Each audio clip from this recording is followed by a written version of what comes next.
working on the end. This is, if you're facing the diorama, this is the left end of the diorama. And I've been over here working on this for quite a while. I don't know if you remember what it did look like, but there's been quite a bit done here. I've, let me move some of this stuff. I have this paper towel here because I was coating these columns and I didn't want to get any on this floor. But here's what I got so far. This wall here originally was just going to be a wall. That was over a year ago. Now a lot has changed. It's an actual wall that's going to have something on it. Can you catch all this? Trouble is, this piece and this piece are two separate pieces where it screws in here because I have to be able to take it apart and put it together again. So I needed something that was removable and not permanent. So what I did was carve up this board, this foam board, and this balsa foam. And I'll show you what it looks like first. It slides in here, like so. Kind of gets held in here and here. Down here is that big stairway that Van Helsing and Christopher Lee are on. And up here, I have what's going to be, there's a piece of balsa wood. There's going to be a beam sticking out like so. I have a piece of threaded rod that I'm going to cut to length. It goes in the hole inside to a nut on the other side, and I'll cut it here with a nut on the other side. Then I'll cap off the end with a fake piece of iron or something. And that will hold this whole section in pretty well. I'll probably put a little rope on it and a little pulley or something so it looks like some old block and tackle that was used to hoist things up. This brick wall, if you remember from Abbott and Costello Meet Frankenstein, the revolving brick wall, this is kind of a play on that. Van Helsing has just come through that. He stands at the top of the stairs. Christopher Lee is down here, just coming out of a coffin that Glenn Strange, the Frankenstein monster, had just carried there, just like he carried in Abbott and Costello Meet Frankenstein. And he's here. So that's going to be this section. All this will be covered by the stairwell, so that's why none of it's been detailed down here. The stairway starts about here and comes way out. Then as we move over, as you see this area, I have finally put in the columns in the arch, which really serves not just a decorative and aesthetic purpose, but it also helps hide some of the upper part, because this ceiling in this does not go all the way to the top, since this whole section slides in and out from underneath this table. So what I did was, these are styrofoam. Let me get a piece of it. It's just a piece of styrofoam tubing. And I covered it using this stuff, foam coat.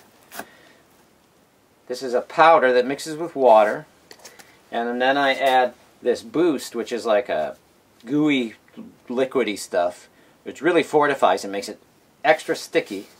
And then for texture, I add what's called medium grit. They also make a coarse grit. I stir it all in, and then I just spread it on. And it dries very hard. If you hear, this is a thin coat on the styrofoam, but if you hear, I'm hitting that with pliers, tapping it, and that's a thin coat. It really coats it well. In here, as you can see, I've also installed the door, and I've pretty much done the finish like old pale worn wood. Can you catch the color on that? And I still have to paint and finish all the accessories for the door, the hinges, the padlock, all that stuff, but that's going to go here. As you see the floor, maybe you can come in a little closer to see some of this, if you need to walk over with the camera. The floor has been carved. All these details have been carved and coated in this room here, where Vincent Price and Boris Karloff as Bateman from The Raven, they'll both be in this room. Then through this door, this is the heavy metal iron door into the torture chamber, which will be open. And you'll see through this door, in the background will be Boris Karloff, the Tower of London, which is this kit from Resin Crypt. A great kit, by the way. And he's going to be back there sharpening up his axe with some mood lighting back there. I'm hoping it'll look pretty cool. I'm going to be starting on that pretty soon. Now if we move over here, we'll see, this is the removable column. I haven't finished this one yet, but you see once again how strong that stuff is. And it's got a nice texture to it. I've been over here working on this. This is where the captive wild woman goes. Kind of spazzy looking. But this is Aquanetta, the captive wild woman. And she's in her own little cell. There's going to be bars on this window.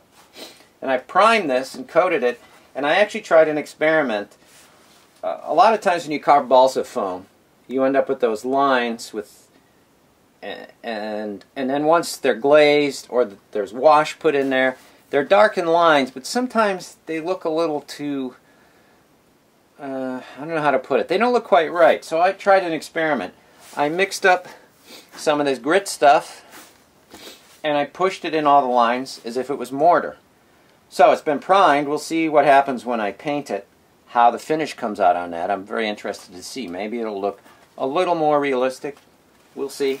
I've tried out different paints for primer too, since there's 3 art stores around here. 3. I've tried some of this stuff, which is I think this stuff was about, this is a little more expensive, but it's from Germany, and this stuff really comes shooting out of the can, which I used. This stuff comes out even faster. This they call it black, but it's not the color of black. That's actually the name of the paints. That's what I primed the inside of the cell with the first coat. And it appears to have dried pretty good. I did it a couple days ago. So that seems to work pretty well. And what's going to happen here is this wall's going to go in permanently. And when I put her in, she'll come in from the side because this whole piece here, this whole box slides in and out. So she'll slide in from the side, then we'll push this whole box in, which will be some of the Ray Harryhausen stuff over here. And that's how I'm going to get her in and out. Standing in front will be Peter Lorre as Dr. Gogol, right here. And of course the column will go about here. Another arch here. And we're even going to have a little sign here where he's advertising the captive wild woman.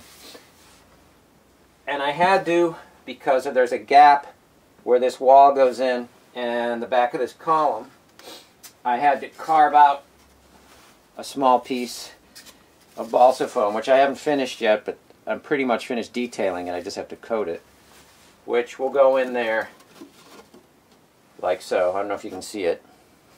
And there's a top piece too. But I got to be careful with this. It has not been coated yet. And when I used to coat all this stuff, I use Envirotex. I think it works great. It's not ultra cheap. This box is almost 15 bucks, but I get quite a bit out of this. You just can't mix too much. You got to mix about this much at a time, because that's about how much time you have to use it until it starts setting.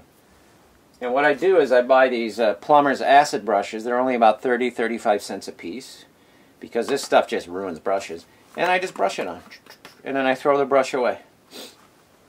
So that's what I use for that.